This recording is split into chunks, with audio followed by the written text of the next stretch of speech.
Догшин хар сүлдний нууц.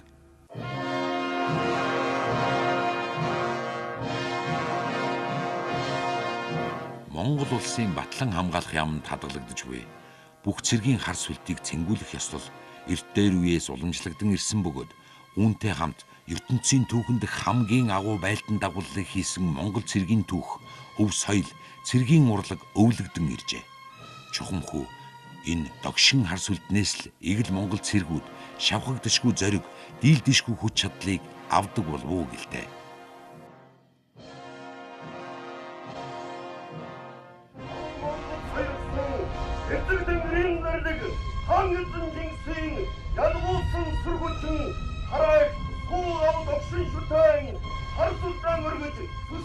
Тиймээс түүхийн игзэгтэй үеүдэд Тэнгэрээс бух аянга цахилгаан мэд цойлон гарч ирж махир сэлмнийхээ хүчээр дэлхий дахин дэг журам тогтоон өнөөгийн ертөнцийн соёл, эдийн засаг, хүчний хуваарлтыг бий болгоход шийдвэрлэх үүрэг гүйцэтгсэн Монгол дайчдын ялалтын нууцыг тэдний догшин хар сүлдний түүхээс хайцгаая.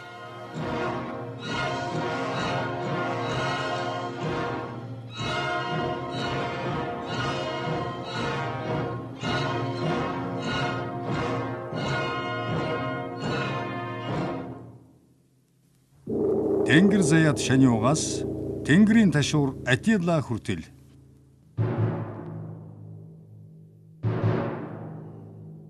Монголчуудтай эрт дээр үеэс хамгийн ойр харилцаатай байсан сорин соёл иргэншил болох эртний хятадын сурвалж бичгүүдэд талын морьтон дайчдын талаар тодорхой бичиж үлдээсэн байдаг.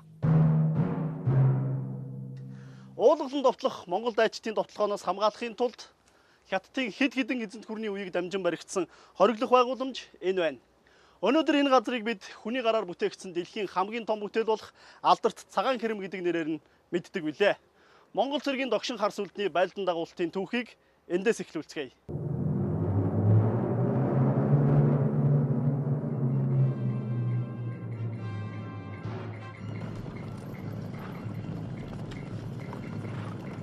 Манай эртний өмнөх 200-аад оны үед тухайн үед Пинчээ нэртэй байсан Өдгөөгийн Даатун хотын ойролцоо Хүннүгийн хаан Модон Шаниу, Гумарт хятадын хан улсын хаан Гаудийг морьт цэргээрээ бүслэн гарах газаргүй болгов.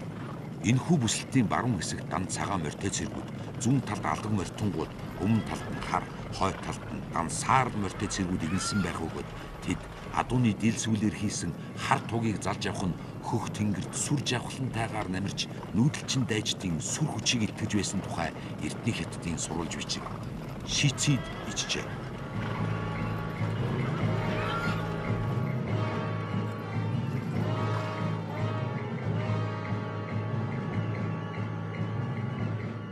Үүний дараа хан улсын хааны хийсэн мэдэгдэл нь.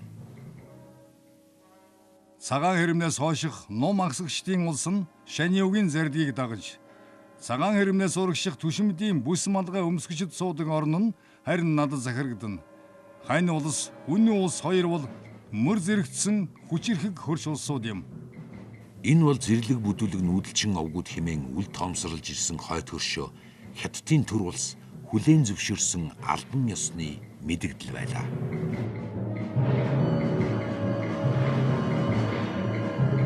Яг хэдий цагаан хэрэм барьсан бол мэдэгддэггүй юм. Яг тэр хятад улс бол өөрөө манай эртний өмнөх 200-аад он хүртэл бол нэгдсэн улс байгаагүй. Олон жижиг тархаа батархаа улсууд байсан. Энэ улс болгон нүүдэлчлээс хамгаалсан юм том цагаан хэрмүүдийг барьсан, хоорондоо саланга юм хэрмүүдийг барьсан. Энэ одоо лавныг магадгүй 3000 жилийн төвхтэйж байж магадгүй их эртний зүйл юм. Ингээд хятадын одоо түүхэнд нэгдсэн хятадыг анх байгуулсан Цэнши Хуанди гэж манай эртний өмнөх 2 дугаар зуунд гарч ирээд ингээд бүх хятадыг нэгтгэнгүүтээ бүх хэрмийг бол хооронд нь нийлүүлээд нэгдсэн хэрэм болгосон. Түмэн газрын цагаан хэрэм гэж яриад байгаа газар гэдэг чинь одоо нэг километр гарan юм одоо хэмжээ юм одоо тийм хэмжээ одоо 10 хэдэн мянган километр юм өндөр өргөн одоо юу хэрэм барьсан. Ингээд энд бол үндсээр байны урлагт бол нэг тийм сонин үе гарч ирсэн. Яг тэгэхээр хэрмийг барьснараа хятад нэгдээд хэрмээ нэгтгэснээрээ одоо нэгдсэн хамгаалалтын улс бий болж байгаа. Дефенсив гэж ярьдаг тийм хамгаалалтын улс. Ингэнгүүт хэдхэн жилийн дараа 10-аад жилийн дараа энд бас нүүдэлчдийг нэгтгэхэд модон шанив хүннүү гэдэг одоо төр тус байгуулж байгаа. Энэ маань яхаар офенсив гэж ярьдаг довтлооны нэгдсэн улс болж байгаа. Хүннүүгийн цэрэг зөвхөн ордынхон зүсээр ялгарч зохион байгуулагдсан төдий биш байлаа. Тэд 10-д, 100-д, 1000-д түмт гэсэн цэргийн болон засаг захиргааны нэгжүүдэд хуваагдаж 10-ын дарга нь 100-ын даргынхаа өмнө, 100-ын дарга нь 1000-ын даргынхаа өмнө хариуцлага хүлээдэг байсан хожмын их Монгол улсын цэргийн зохион байгуулалтын сонгодог хэлбэр болж галт зэвсэг гарах үе хүртэл дэлхийд ноёлж байсан билээ. Тэд удирдагчаа Тэнгэрээс заяасан шанив хэмээн нэрлж тусгаар төрийн бэлэгдэл болох тамга, туг сүлдтэй байсан сурвалж бичигт тэмдэглэгдэн үлджээ.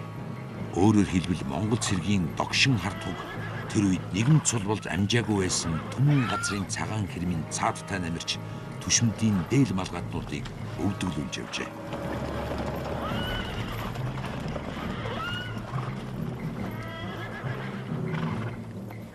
Ихтэй өдгөөгөөс 2220 жилийн өмнө нэгдсэн төр улсаа байгуулсан хүннүүчүүдийн үеэс талын морьтон баатруудын хар сүлтний түүх эхэлсэн гэж үзвэл дэндүү ойрыг харсан хэрэг болно.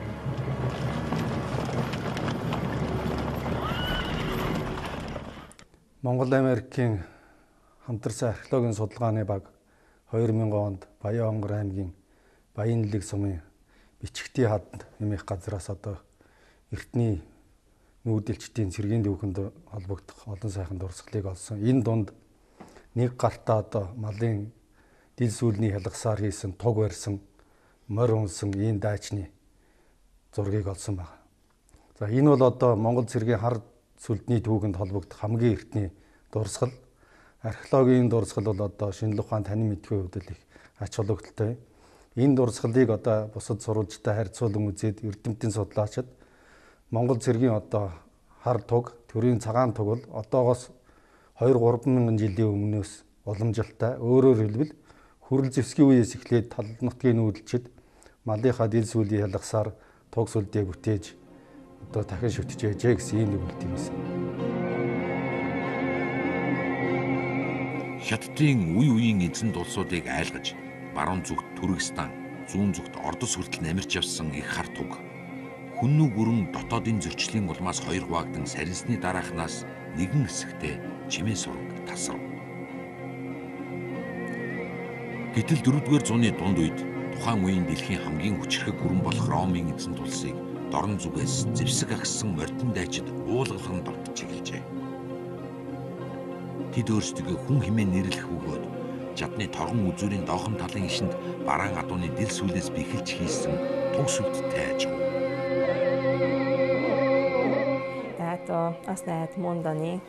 Хүннүүчүүд бүр Монголын өмнөд нутгаас эхлэн нүүдэлж Дундад Аз, Кавказ, Карпатын нуруугаар дамжин Унгарын тал нутагт хүрсэн юм. Тиймээс хүннүү нар нь монголчуудтай угсаа гарал нэгтэй гэж үзэх бүрэн үндэстэй төдийгүй Атилла хаан модон шанив бол миний өвөг гэдэг байсан баримтвэ. Мөн Атиллагийн үеийн титэнд шонхорын зураг байдаг бөгөөд манай Унгарт эрт дээр үеэс одоо хүртэл шонхор шууг ихэдтэй эдэлдэг. Түүхэнд анх удаа хүннүүчүүд туг барьж дайнд ордог болсон юм. Гэхдээ даавун туг биш, харин адууны сүлээр хийсэн сүлдэ туг.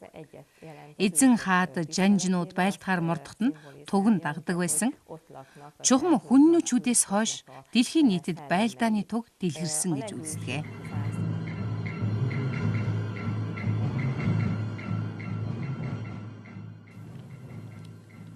Өнөөгийн Унгар улсын нутаг төвлөрч Кавказаас Рэм өргөн хүртэлх өргөн удам нутгийг захирагч хүн улсын тэр үеийн хаан нь ертөнцийн түүхэнд хамгийн гарамгай цэргийн жанждын тоонд 109-оор ордог Тэнгэрийн ташуур хэмээх Атилла байсан юм.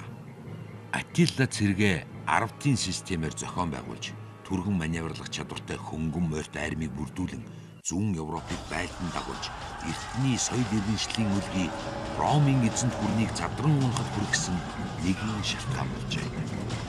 Төв Азийн цээжнээс үсэрсэн цус болох түүний амжилтыг 800 жилийн дараа яг л түүнтэй адилхан хар сүлд өргөсөн талын баатрууд эвдэх хүртэл Атиллагийн цэргийн урлаг дахин давтагдшгүй гэгдэж байсан.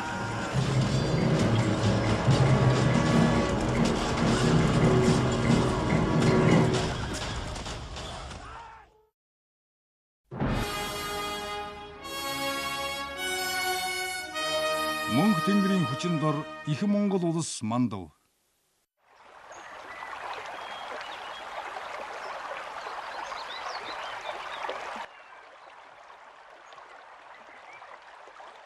(1206) онд Чингис хаан тал нутгийн овг аймагуудыг нэгтгэн их Монгол улсыг байгуулснаа энд зарлжээ. Чухам эндээс Монгол цэрэг дайчдын байлдан дагуулын хамгийн гайхамшигтай түүх эхэлдэг. Энэ агуу түүхийг дэлхийд дахин Атилла Европ техник донсолгон хар түүгийнхаа дор Ромыг бүхэлдэж явсан цаг үеэс хойш бүтэн 800 жилийн турш түгшин хүлээсэн билээ. Чингис хаан цэргийн гарамгай жанжин төдийгүй цаг үеэсээ төрүүлсэн алсын хараатай төрийн удирдагч байсан нь өнөөдөр тодорхой болжээ. Тэрээр нүүдэлчдийн дунд үе үлрэн өвлөгдөж ирсэн их газар эцэг тэнгэрийг шүтэх сүсэг бишрлийг өөрийн эзэнт улсын төр эрхийн философийн суур үзэл болгон дэлгэрүүлсэн юм а. Энэ бол монголчууд тэнгэр дэвэгцэн ард түмэн үний дээр хаан эзэн бол тэнгэр заяат нэгэн, тиймээс альва үйл хэрэг бүхэн тэнгэрийн санаа юм гэсэн бадрангуй үзэл бөгөөд Монголыг нэгтгэх, дэлхийг байлдан дагуулах түүхэн үйл явдалтай шууд холбоотой ажээ. Мөнх тэнгэрийн шашны хүч, шашны сүлд, түүний өөрөөр хэлбэл эзэн хааны бид шингээгдсэн гэсэн утга. Ийм учраас эзэн хааны сүлд бол тэрний бэлэгдэл олон байна. Жишээлбэл тог сүлд байна, өөр жишээ нууц төвчөнд гарч байгаа начин шонхор шобоо биш. Тэгээ дэйсчний гар дээр буусан начин шонхор бас мөнх тэнгэрийн хүчиг одоо хүчиг шингээж байна. Мөнх тэнгэрийн хүчний бэлэгдээ гэж үзэж болно.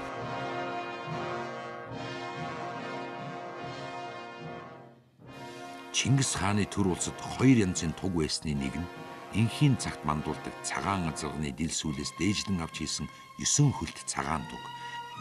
Харин нөгөө нь модун шанью цагаан хэрмийн цаана намируулж Атилла Ромын зүрхэнд зоож байсны адил хараа ихт хар сүлд байгаа. Amazon.com-ийн шилдэг аудио номоор шалгалсан өнөөгийн ертөнцийг үндэслэгч эзэн Чингис хаан номыг зохиогч Жак Уотерфорд уг тугны талаар ингэж бичжээ.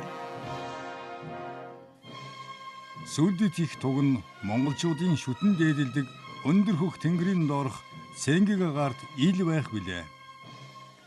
Тал нутгийн дээгүүр байн үлээх зөөлөн салхины аясаар намирах тэрхүү туг нь хурмс тэнгэр гэгэн наран хорвоогийн салхины хүчийг өөртөө шингэн агуулах бөгөөд их дэлхийн хүчийг дайчин эрсэд уламжлан дамжуулдаг ажээ. Сүлдэт тугны салхи дайчин эрсийн хүсэл мөрөөдлийг бадраан хөгжөөж их хөв тавилангаа дагах эр зоргийг хөвчлөнө. Дайчин эр түүний сүлдэт туганд далдын нандин холбоо үүсч насан өөдуулахын цагт сүнс нь мөнөөх туг сүлдэд хадгалагдаж хосордог гэлцэн.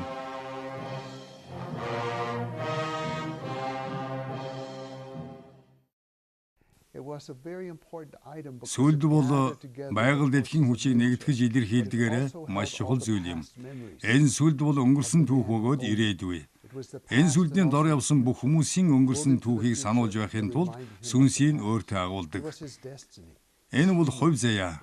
Энэ бол хиймэл. Энэ бүхэн сүлдэнд бий. Чингис хааны хувьд энэ сүлд онцгой ач холбогдолтой байжээ. Яагаад гэвэл энэ бол зөвхөн ганц үнэ биш, бүхэл бүтэн үндэсний сүлд үлээ. Энэ сүлд улс үндэснийг эзэмдэж урагш давших эрэмсэлийг төрүүлсэн юм. Мөнх тэнгэрийн тухай үзэл зан үйл нь Монгол цэрэгээс оюун санааны хувьд нэгдэн ягтрах, тэдний хүсэл тэмүүллийг нэгэн зорилгод нэгтгэн зангидж, хөтлөн жолоодох, цэргийн сахилга батыг тогтоох, дайн тулаанд орох сэтгэл зүйн бэлтгэлийг хангах үндэс болж байжээ. Өөрөөр хэлбэл Монгол цэрэг элсийн бөөгийн номнод сургаал үндэслсэн үзэл бодол, итгэл үнэмшил, мөнх тэнгэрийг шүтэх үзэл санаа нь оюун санааны асар их хүчийг бий болгож, энэ хүч нь дайнд ялалт байгуулах чухал нөхцөл болж байсан юм байна. Тэнгэрийн үзэл гэдэг бол өөрөө газар өөрөө орсон тогтнож байгаа биш. тэнгэртэй тулдаан газар оршин тогтнож байгаа гэсэн ойлголт байгаа даа шүү. Тэгэхээр энэ тэнгэр бол хүнийгч, байгалыгч бүх зүйлийг зохицуулалт бол өөрт нь байна. Энэ зохицуулалтанд оюун ухаанаар хэр зэрэг нэвтрэх вэ гэдэг бол тэр тухайн хүний, тухайн үндэстний дэлхий дээр оршин амьдарч байгаа хүмүүсүүдийн чадамжаас хамаарах хэрэг. Ингэж зохицуулдаг юм байна гэдгийг анх түрүү мэдэрч энэтэй үргэлжлэж мянганаар холбогдож байсан үндэстэн өөрөө монголчууд учраас бусдаас магадгүй давууч байж магадгүй, бусдаас төрүүлсэн ч байж магадгүй, бусдын багсч байж магадгүй тийм л үндэстэн л дээ. Бүх хүмүүс нэг тэнгэрийн дор байгаа юм чинь нэг зарчмаар хамгийн сүүлийн үеийн ойлголтоор бол глобалчл юм биз дээ. Өөрөөр хэлбэл бүгдээрээ нэг дүрмтэй, нэг журамтай байх юм бол инк тайван байдал бол бий болно л гэсэн ийм санаа юм. Мөнх тэнгэрийн хүчин дор их Монгол улсын далай хааны зарлиг аюу тугай бишир тугай их Монгол улсын төрийн тамганы бичээс Монгол хүн бүхэн түүний дотор их хаан өөрөө ч үзөрчих мөнхийн хуйлд итгэж байв.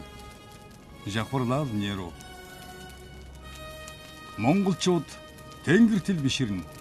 Тэр нь аливаа үзэгдэл ба үл үзэгдэх амьтан юмсыг бүтээгч мөн бөгөөд энэ нь ертөнцийн жаргал зовлонгийн эх булаг мөн. Плано Карпини.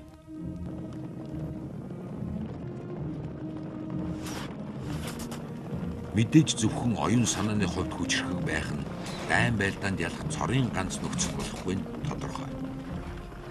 Чингис хаан болон түүний залгамжлагчид нүүдэлчдийн дунд үе дамжин үлдэж ирсэн цэрэг дайны урлагийг бусад улс үндэстний энэ талын ололт тухайн цаг үеийн шинжлэх ухааны хамгийн шилдэг нээлттэй хослуулан хөгжүүлсэн болох нь алхан дутанд харагдав.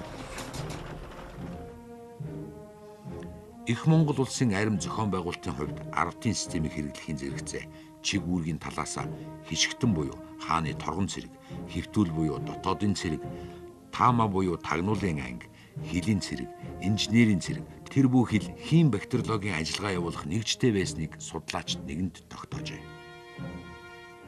Ялангуяа тагнуулын алба нь өнөөгийн тусгай албадч суралцахаар гайхалтай ажилдаг байсан олон тод жишээ бий. Тэд дайсагнагч улсын цэргийн хүч, улс төр, эдийн засгийн байдлын талаар маш нарийн мэдээллийг илтгэхэд зогсохгүй сэтгэл зүй, мэдээллийн дан явуулах хорлон сүйтгэх зэргийгч чадмаг гүйцэтгэдэг байлаа. Монголчууд шороо мэт олуула, аянга цахилгаан мэт тэнгэрээс бууж ирдэг, тэдэнд бууж игэл асран тэтгэж эсэргүүцвэл өршөөлгүй хятдаг гэх мэтийн өнөөг хүртэл цувраадах мэдээлэл бол чухам тэдний төлөвлөгөөтэйгээр тараасан сэтгэл зүйн ажиллагааны үр дүн юм. Амар зэвсэг байна. Тэр ухаанд зэвсэгээ дагж ил таагч гарч ирдэг. Цэрэг урлаг гарч ирдэг. Тийм учраас монголчуудын монгол жанжидын тэр гайхамшиг бол мориндоо тохирсон байлдахарыг л олж чадсанд гол нууц нь байна гэж би боддог. Монголын барил бол одоогийн хэлээр бол за десант буулгах онгоц юм шиг. Эсвэл одоо хоёрт юм шиг. Тухайн үедээ юунд ч дийлдэхгүй хурдтай, юунд ч дийлдэхгүй юугч даваад явцдаг. Батын цэрэг очиж байлцснаар эн чин цэргийн зэвсэг хөнгөн байх хэрэгтэй юм байна. Маневр чадвар өндөр байх хэрэгтэй юм байна гэдгийг Европ ойлгосон. Тэр ойлгож явсаар байгаад 20 дугаар зуунд одоо маневрын дан гэж юм гарч ирлээ шүү дээ. Өөр 20 дугаар зуунд. Тэр чинь тухайд л тухайн үеийн Монгол бас уламжлал суралцаж бүх юмд одоо хөнгөн хөдөлгөөнтэй хурдтай байх хэрэгтэй гэдгийг одоо дэлхий ойлгосон. Монгол цэргийн гол зэвсэг бол ном сум. Монгол цэрэг дайн байлдаанд явахдаа хатуу, зөөлөн хоёр төрлийн номтой явдаг байжээ. Зөөлөн ном нь 20-30 алхмын дотор ямар ч хуйгийг нэвт харвах чадaltaй бол хатуу ном нь 200-аас 300 метрийн зайд байгаа ондог, 600-аас 700 метрийн зайд сум бороо оруулах чадвартай байлаа. Тиймээс суурин газрын огтор ном байсан цэргүүдийн сум монголчуудад хүрэхгүй байхад монголчуудын сум тэднийг нэвт шут харавдаг байжээ. Өдгөө Санкт Петербург хотын Эрмитаж хадгалагдж буй Чингис хааны чулууны бичигт 1225 онд Чингис хааны аж ахуй 9гээ мэргэн 335 алд буюу ойролцоогоор 570-аас 580 м зайд байгаа харуулж онсныг гэрчлэн бичсэн бий. Монгол сум нь хуйг нэвтлэх, сум борооруулах, их дуу чимээ гаргаж дайснаа айлгах зэрэг өөр зориулалттай 10 гаруй төрлийн зэвтэй байлаа. Цэрэг бүрт эдгээр сумнаас 60-аас 90 шиг бий. Тэдний хуйг дуулга гутлахвцсан ч дайчдыг хамгаалахын зэрэгцээ хурдтай хөдлөх боломж олгодог харьцангуй хөнгөн байснараа Монголын армийн маневрлах чадварын нэгэн үндэс болж байжээ.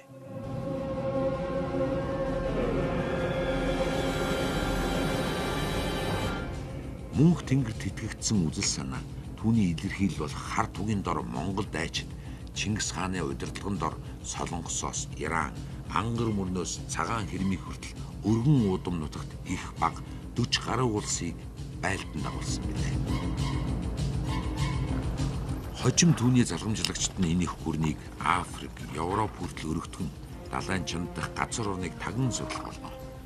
Тэдний удирдлагын дор хүний тоогоор төдийл олон биш боловч юунд ч үлдээлдэх нарийн чанд зохион байгуулагдсан хамгийн шилдэг зэр зэвсэгтэй айран байлаа.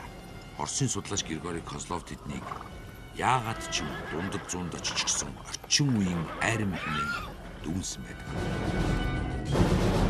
Хүн төрлөختний түүхнээ урд хожид дахин хизээш давтагдаагүй сүрлэг их аян дайныг хийсэн цэрэг дайчид бол Алтай хангай Хинтийн улсын ар өртөн төрж өссөн жирийн монгол хөвгүүд билээ. Хэрлэн онон орхон туулынхаа уснаас эцэслэж хүлэг мордоо услаад мордсон монгол цэргүүд зүүн зүгт Номхон далаагаас баруун зүгт Адриатын тэнгис хүртэлх өргөн удам нутагт эзэнт хүрнээ байгуулсан юм а.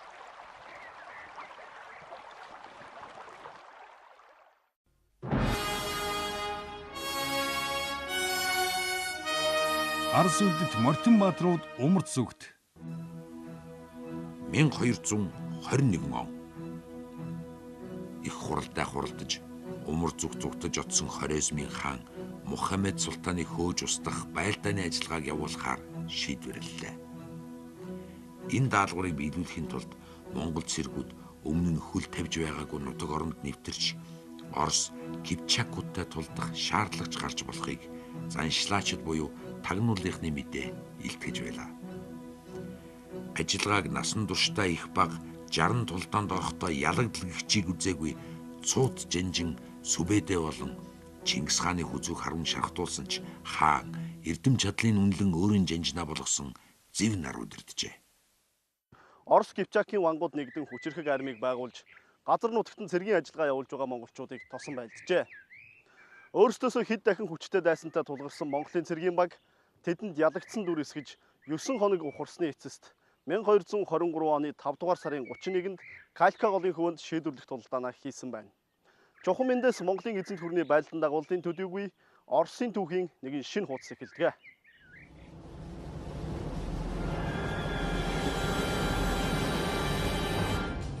Зэв Сүбэдэ нарын цэргийн тоо яг хэд байсан нь маргаантай бөгөөд үндсэн бүрэлдэхүүн нь 15,000 орчим. Олзолсон цэргүүдийг оролцуулаад 20-оос 25,000 байсан гэдэг дүгнэлт хамгийн түгээмэл байдаг. Харин Орос Кипчагийн мангууд 80,000 хүнтэй айран бүрдүүлсэн байжээ. Монголчууд тэднийг хуурч 9 хоногийн турш ухрахдаа хүчийг хуваан тарааж эцэст нь газар зүүн ашигтай байралд ирмэгцээ бүслэн цогжээ. Энэ ажиллагаа нь өөрнийхөө монголчуудаас цэргийн урлагийн хичээл судалсаж эхэлсэн анхны сургамж байсан юм.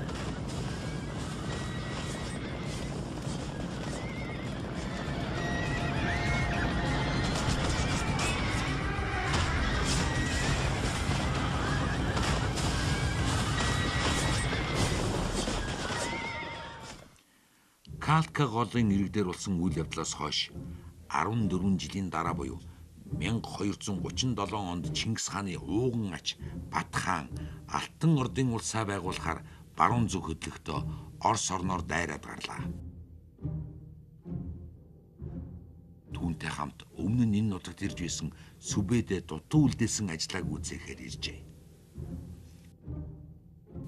ердөө хитгэн сарын дараа гэхэд Оросын түүхийн алтан тойрог болох Рязань, Владимир, Суздаль хотууд тэдний хар тугийн дор бүхийв.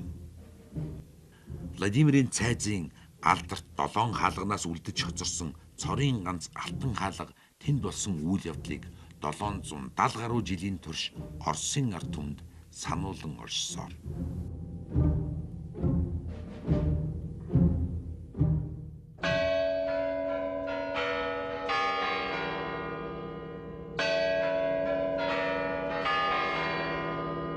Монголчуудын хойд зүгт хийсэн аян дайны үеэр эзлэгдсэн Оросын олон хотын нэг нь өнөөгийн тус улсын нийслэл Москва хот билээ.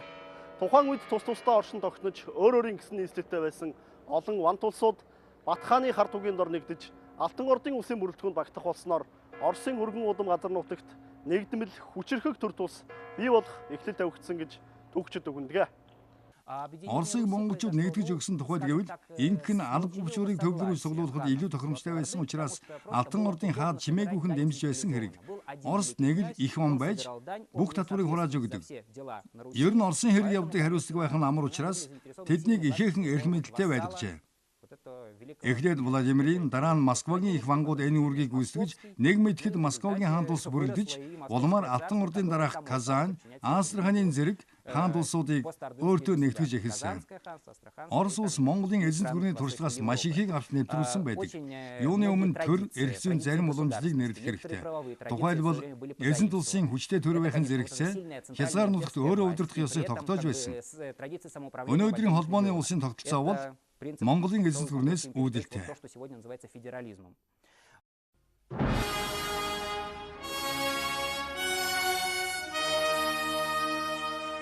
Баруун зүгийн цахилгаан дайн 1240 он Европ бүхэлдээ айц давтаж хар дарсан зүүд луга өдөр хоногийг өнгөрөөж байлаа. Хүч чадалтай эрдэж дорн зүгийнхнийг сэрлэг, бүдүүлэг гэж бодож байсан тэд өөрсдийнх нь туулж үзээгүй холын хол замыг салхи шуургамд зүсэн ирэх талын морднуудын өмнө хүчин мөсдөжээ.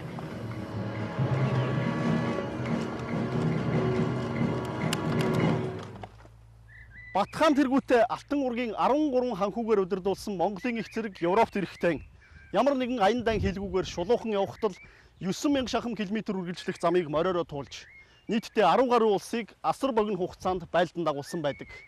Тэдний энэхүү довтлогоо нь үнэхээр л аянга цахилгаан мэт гэнтийн хурдтай хүчирхэг бөгөөд сүрлэг байсан тул тэр үеийн түүхчид энэ тухайд цахилгаан дайн гэж бичиж байсан юм. Энэ хэллэг нь явган явсаар дэлхийн цэрэг дайны урлагдах хамгийн хурц гэнтийн довтлогооныг нэрлэдэг албан ёсны нэр томьёо болсон юм. Ийм цахилгаан дайн гэдэг нь Европын хүшүүн хүн дайрмуудын хувьд хар дарсан зүүд мэт үйл явдал болдог байсны нэгэн жишээ нь одоо миний зогсож байгаа энэ хүү лигницийн хөндөд болсон алдарт султаа юм а.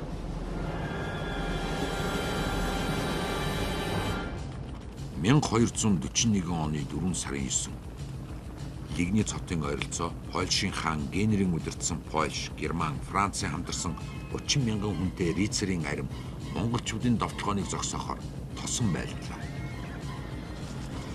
Мордын хүртэл хүн төмөрөөр буйлагдсан Европын хөлөг баатрууд монголчуудын эхний хэсгийг анхны дайралтаараа бод зохин урагшаа давшиж эхэлсэн билээ.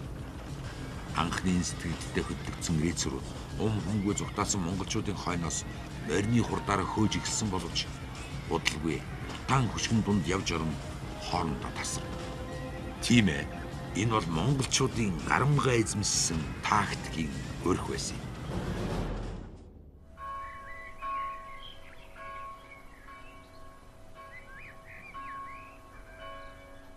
Одоогоос яг 770 жилийн өмнө болсон энэхүү тулалдааны улмөр Польш хүмүүсийн зүрх сэтгэлээс өнөө хүртэл арилаагүй байна. Үүний жишээ бол Лигницийн тулалдааны талбарт байгуулсан энэхүү сүм музей юм.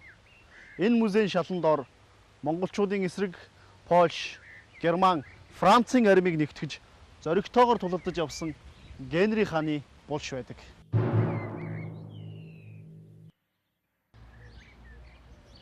Харин энд дүрсэлсэнтэй яг адилхан модон пайзан дээр Монголын цэргүүд Генри хааны толгойг өлгөж орхижээ. Толгойгүй хоцорсон Генри хааны биеийг цэргүүд нь хайгаад олсонгүй. Харин түүний ээж хүүгээ зүүн хөлдөө 6 хуруутай байсныг хэлж цогцсыг олуулан оршуулсан гэдгээ. Польшийн эртний нийслэл Краков хотын нэгэн сүмд өнөө хүртэл тогтсон нэг л цагт сүмийн хонхны өмнө бүрээ үлээдэг.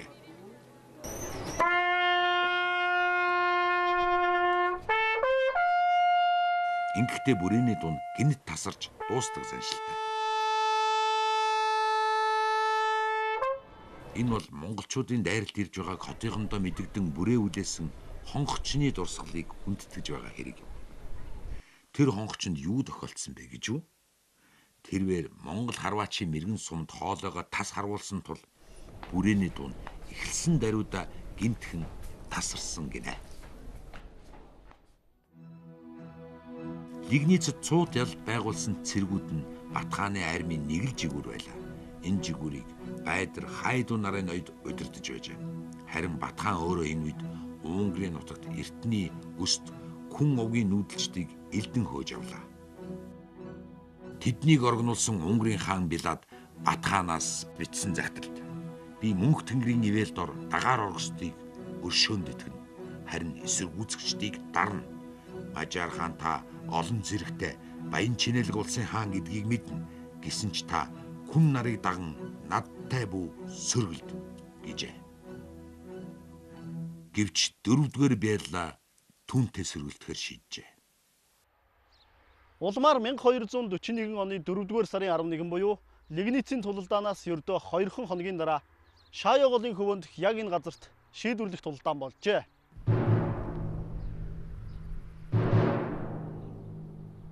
Түүхэнд Мохин тулалдаан нэрээр алдаршсан энэхүү тулалдаан нь Английн стратеги судлаач Лорд Лидл Хартийн бичсэнчлэн Европчуудад стратегийн хичээл заасан олон чухал ажиллагааны нэг байсан гэдэг. Бэла хаан монголчуудаа шууд зуралтанд тултгаас зайлсхийж Тисо болон Шаяа голын хооронд 2 голоор халхавчхийн хориглжээ. Монголчууд Шаяа голын гүрийг шүнжин харуулж үе уулгалан дайрч байсан боловч үүрийг шилдэг цэргээр хамгаалуулсан тул хамгаалж чадаж байлаа. 4-р сарын 11-ний өглөө үүр цайхад Бэла хаан айхтар чадуулснаа сайн мэдлээ. Монголчууд шөнө голын гүрийг баг хүчээр дуталж анхаарлын сарниулж байгаад харанхуй манан ишгэлэн голыг өөр газараар гатлаад бүсэлж гисэн байх нь тэрэ. Тэд өдөржин эхлэлт рүү галцмаар залхтал нь харуулж салхин талаас нь мөнхий утаагаар утаж насуулж. Гарах газаргүй болсон Унгар харваачууд амь тэмцэн эсэргүүцэж эхлэхгүй монголчууд бүсэлтийг зарим газараар зориуд сэтлэн зүгтаах цаа гаргаж өгч байна. Гэвч энэ бол авралын гарц биш араасаа харуулж өгөх үхлийн гарц байлаа.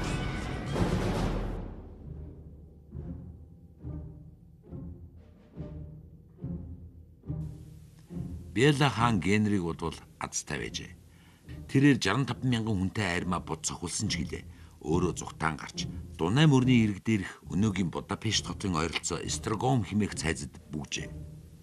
Хойноос нь хөөж ирэх Монголын цэргүүд Шаяа голоос хавьгүй том Дунай мөрнөөр гарч чадахгүй гэж тэр тооцоолж байлаа. Хачирхалтай нь 5 жилийн турш хөлдөөгүй байсан Дунай тэр өвөл тас хөлдөж Монголын арим Эстрагом хотыг эзэлсэн билээ. Гисэн хэдий ч уулан дээрх цайзанд байсан Бэла амьд гарсан бөгөөд монголчуудыг буцсны дараа Унгарын язгууртнуудад хэрэм цайзуудыг олноор нь барих тушаал болгон орон даяар олон тооны цайз бариулжээ. Тухайн үед баригдсан цайзын хан дээр одоо ч байгаа нэгэн бичээст "Бурхан минь татарын сумнаас хамгаалж хайрл" гэжээ.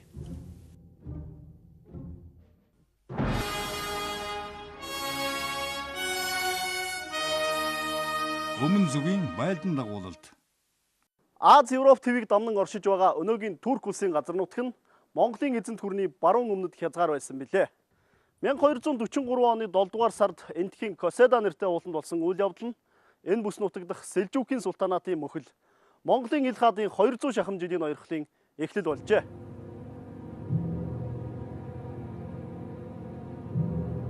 Сэлжүкийн эзэнт улсын үргэлжлэл болох Сэлжүкийн султанат монголчуудад найрамдий гэсэн боловч султан нь өөрийн биеэр Монголын их хаанд бараалхан татвар төлөх шаардлагыг биелүүлсэнгүй. Улмаар өгөөдөө хаанаас тушаал авсан Байжуу ноён 15,000 орчим цэрэг аван тэдэн лүү довтолжээ. Түүний өөдөөс Сэлжүкийн 80,000 цэрэгтэй арим ирж буг анхааруулсан хэн нэгэнд Байжуу ноён тэдний тоо олон байх тусмаа бидний ялалт алдартай байх босуу хэмээн хариулсан гэдэг. Түүний ялалт үнэхээр баатарлаг байсныг гэрчлэх дурсгал Коседа уулын ноён орвил дээр өнөөдөр бий. Энэ бол монголчуудтай тулдаж амьдсан Туркийн Жанжин болон түүний дайчдын бунхан юм а. Батхан зүүн Европыг жижигүүлж явсаар Адриатын тэнгис хүрсэн ч өгөөдөө хаан тэнгэр талсан тул гэдрэг буцснаас 15 жилийн дараа Чингис хааны өөр нэгэн аж хүү Хүлгүү хаан алдар гавьяагаа дуусган эзэн тул сай байгуулахаар мордлоо. Мөнх хааны зарилгын дагуу Амуу дарья мөрнөөс Египт хүртэлх газар нутагт их засаг хуулийг сахиулахаар хөдөлсөн Хүлээгүүгийн их зэрэг Турк Ираныг эзэлснийхээ дараа исламын ертөнцийн нийслэл Багдадад тулж иржээ. Хотыг бүслэн хаасан Хүлээгүү хаан үг дуугүй бууж өгөх шаардлагыг халиф тавьсан боловч Багдадын халиф шаардлагыг хүлээж авахын оронд бидэн рүү довтлбол Тэнгэр бурхан та нарыг нэргэнэ хэмээн сүрдүүлжээ. Гэвч Тэнгэр бурхан монголчуудыг биш Багдадыг нэргсэн болохыг түүх өгүүлж байна. За энэ операцийн одоо цэргийн урлаг бол бас их онцлогтой. Мордохын өмнө элч томилол одоо байлдаангүйгээр буулган авах дагаар оруулах юм арга сөвөгж ирсэн. Хүлэг хаан хэд хэдэн одоо элч давталгаж. За тэгээд одоо дагаар орохыг шаардаж ингэж явсан. Цэрэг хөдлөө гэдг нь мэдэгдсэн. А цэрэг хөдлөгөөд явж явах замдаа ч гэсэн Багдадын халифыг чөлөө зовг шаардсан байсан. Энэ бол одоогийн хэлээр бол сэтгэл зүйн дайны шинжтэй. За хотыг бүслээд монголчууд хэрвээ хотыг байлдах арга сурцсан байсан. Тийм учраас олон тооны одоо чулуу шилэгч зоож байлдсан. Чулуу нь тэр хувийн чулуу дууссан. Тэр үед нь одоо мод огтлоод тэгэр бүрний усанд модон дэвтээгээд тэгээд одоо хүндрүүлээд модоор одоо буудаж байсан. Одоо гадаадын судлаач түүхчлүүд бичдэг. Монголчууд бол араасан зохих аргын майструуд байсан юм байна. Үүнхээр тэгэр мөрнийг уруудаад Багдадын гарна гэдэг бол тэр одоо Бага Азийн ард түмнийг тэсэгдэхшгүй асуудал байсан. Тийм учраас одоо ард талд нь гарч чадсан. Ингээд одоо араасан зохих одоо монголчууд бол майстер юм а гэдгийг гадаадын төгс бичиж байгаа нэг жишээ нь бол Багдадаар ингэж гарсан төгс. Хотыг байлдах нэг гол үндсэн арга нь бүслэх. Бүслээд одоо буулгаж авч чадахгүй нөгөөт нь бууж өгөхгүй бол сүүлд нь баам яддаг юм л одоо шилдэг аргатай болсон. Багдадыг бол баамжаагүй. Багдад өөрөө одоо байлдаг юм бууж өгөх шийдвэр гаргахаас өөр аргагүй болсон. За тагнуулын үйл ажиллагаа бол гайхамшигтай байсан. Хүлээг хаан бол Хүлээг хааны тагнуул Багдадаар хөлөглөж байсан гэж гадаадын судлаач бичдэг. Хамгийн сүүлд нь Багдадын халифыг буулгаж авчихад за хамаг эрдэнэсээ би танд барилаа гэхэд нь арай худлаа.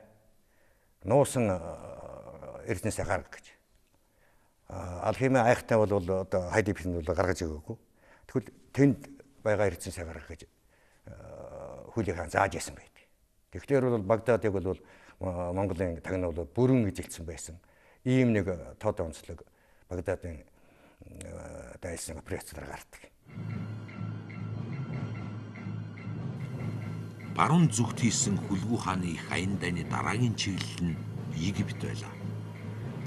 Гэвч Мөнх хаанаас орж мөн л их хуралдай зарласан шалтгаанаар энэ ажиллагаа цуцлагдсан боловч Арабын ертөнцийг эзэнсэн Хүлгүү хааны ил хаадын улс 15 дугаар зууны хүртэл оршин тогтсон байлаа.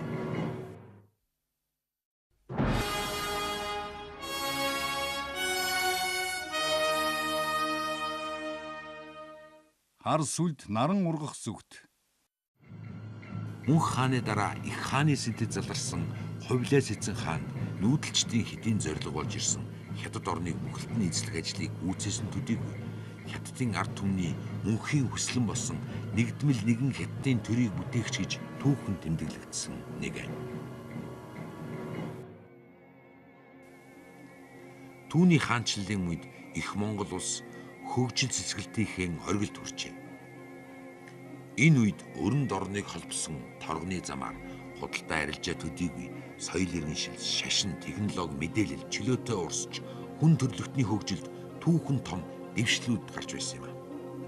Хувилан байгуулсан юан гүрэн дэлхийд анхудаа цаасан мөнгө ашиглаж одон орныг дурандан судалж байлаа.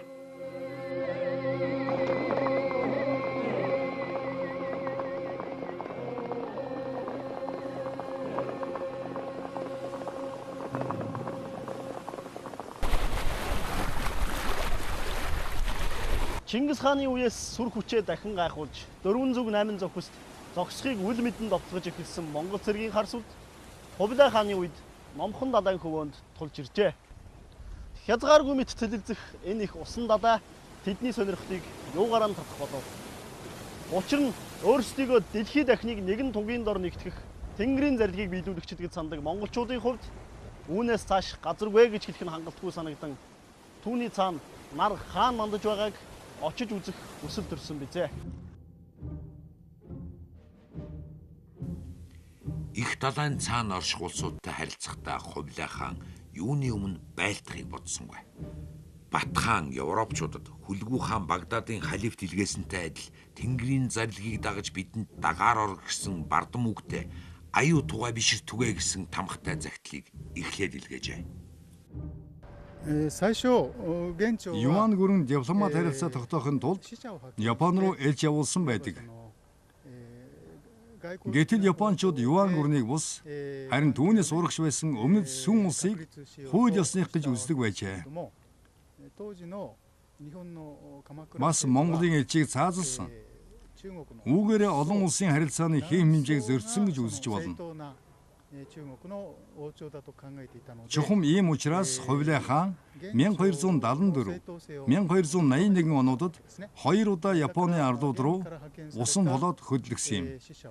Хувилай хаан буюу монголчууд бүх дэлхийг эзэх төлөвлөгөөтэй байсан гэх үзэл санааг Японы түүхчид хүлээн зөвшөөрдөгч өрөнд орныг соёлын хувьд нэгтгэж улс орнуудыг эдийн засаг, худалдаа арилжаагаар холбож өгсөн тул нааштай үнэлдэг юм.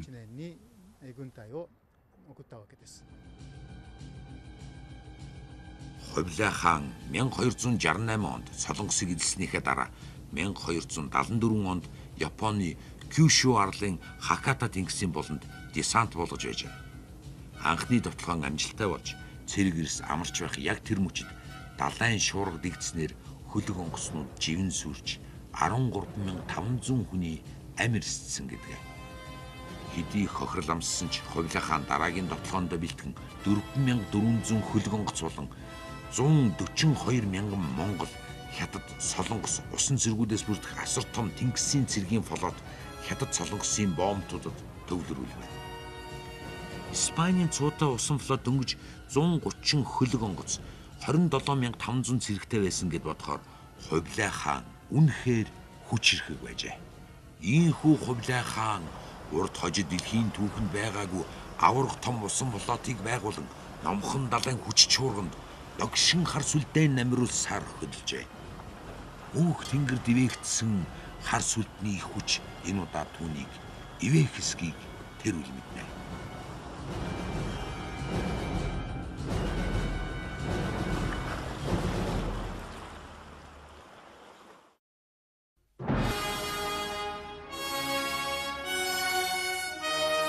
Хараа ихт хар сүлд минь үү? Хувилай хаан юуны учир үзэсгэлэн төгс бүрдсэн Шандуу хотдоо шүлэг тэрлэн жаргаж суухын оронд далайн чандыг зорив. Хүлгүү хаан Каирт хүрэхийг яагаад тэгж их хүссэн? Бат хаан чулуун хэрэмнүүдээс өөр ид баялагчгүй Европт юуны төлөө дайцсан юм бол? Чингис хаан насны эцэст хөл хөсөр гар газар амарч суухын оронд яагаад аян дайнд мордов гэдэг асуулт өнөөгийн бидэнд тавигдж болох юм а. Нэр тэрдэмтэн Гүмилев энэ асуултанд олон жилийн өмнө нэгэнт хариулжээ.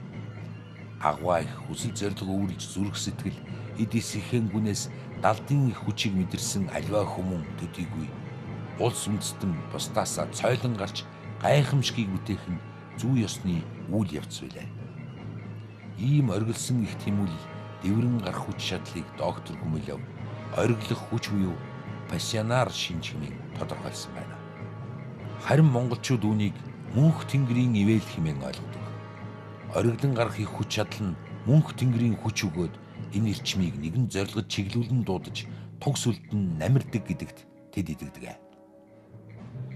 Тэнгэр газраас тэтгэгдсэн оргилсон хүчийг тэд баялаг тансаг Монгол орныг бүтээхэд ашиглаагүй. Бунхан шүтэн урлагт ч зориулаагүй. Харин нэг тэнгэрийн дор нэг дүрмээр өөрийнхөө амьдардаг гайхалтай дэлхийг бүтээхэд тэд хүчин зүтгэсэн юм. Тиймээс л Ромын эзэнт гүрний хагас 1000 жил бүтээгээгүй монголчууд 25 жилд хийсэн гэж үнэлэх нь бий. Дэлхий дээр одоохон шинэ эрен бий болох үндэслэл бол эндээс тавигдсан. Европ руу ямар их мөр гэж дайр цааснаас ахуулаа тийм ээ.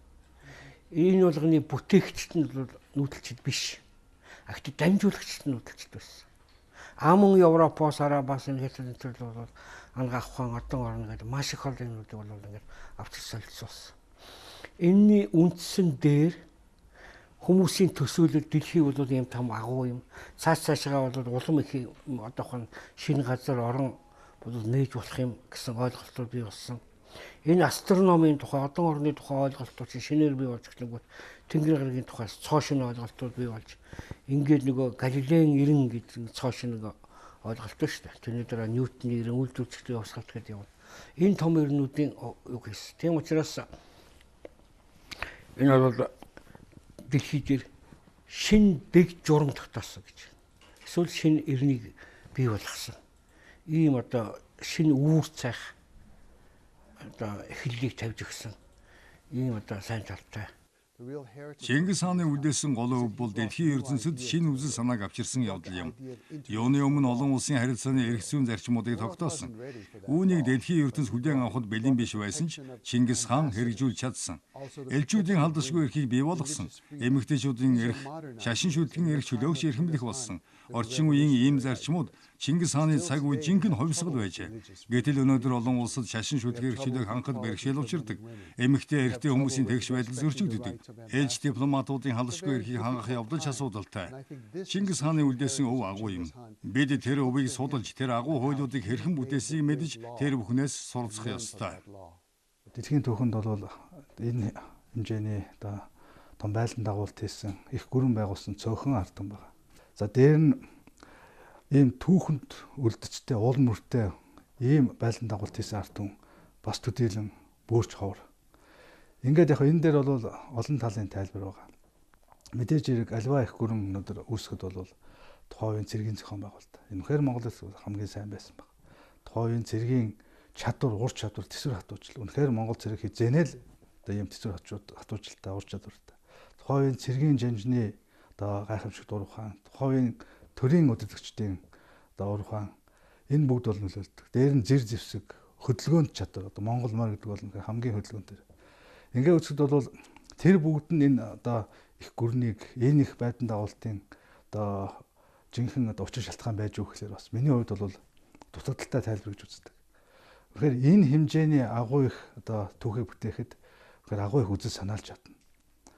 Одоо бидний одоо хуучин нийгмийн үед ярьж байгаа тийм одоо үзэл суртал изолог гэдэг шиг тийм ээ. Үнэхээр өнөөдрийн бидний ойлголтоор энэ үзэл санаа, итгэл үнэмшил. Тэгэхээр монголчууд бид нэр зөв юмны төлөө явж байгаа. Монголчууд бид зөв нийгэм, зөв дэлхийг байгуулахын төлөө явж байгаа гэсэн тэр агуу их үзэл санаа үнэхээр одоо дэлхийн хамгийн одоо өнцөг булан бүр төрж тухайн үед одоо хил тод байсан тийм ээ. Дэлхийн дахныг нэгтгэж чадсан ийм агуу их байлдан дагуулт байсан юм а гэж би бол боддгоо.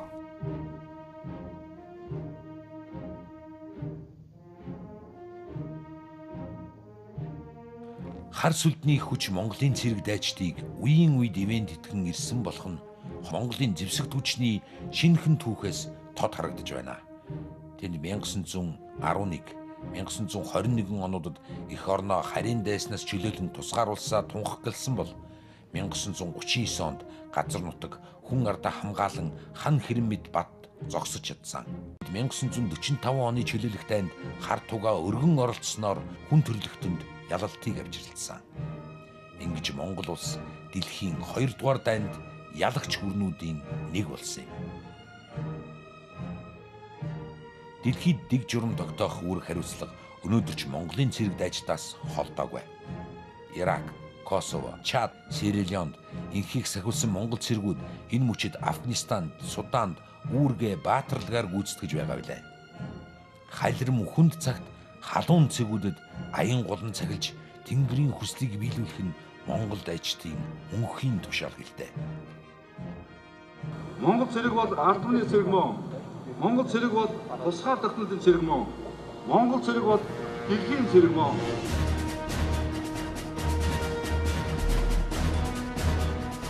Мянганаар тоологдох их түүхийн салхинд хөх тэнгэртэй босоо намирсан хараа ихт хар сүлд юугаан Монголын зэвсэг түчин өнөөдөрч дээдлэн дахиж сүлд хиймээр даатгасаар.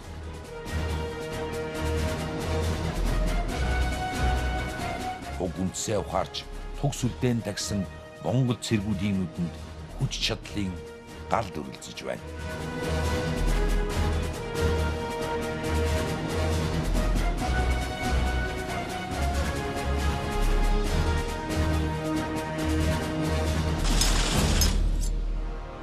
Догшин хар сүлдний дайчин түүх энэ байлаа. Энэ түүх бол Монгол цэргийн түүх. Монгол цэргийн түүх бол дэлхийн түүх юм. Мянган жилээр өртөөсөн энэ агуу түүх өнөөдөр ч үргэлжилсээр.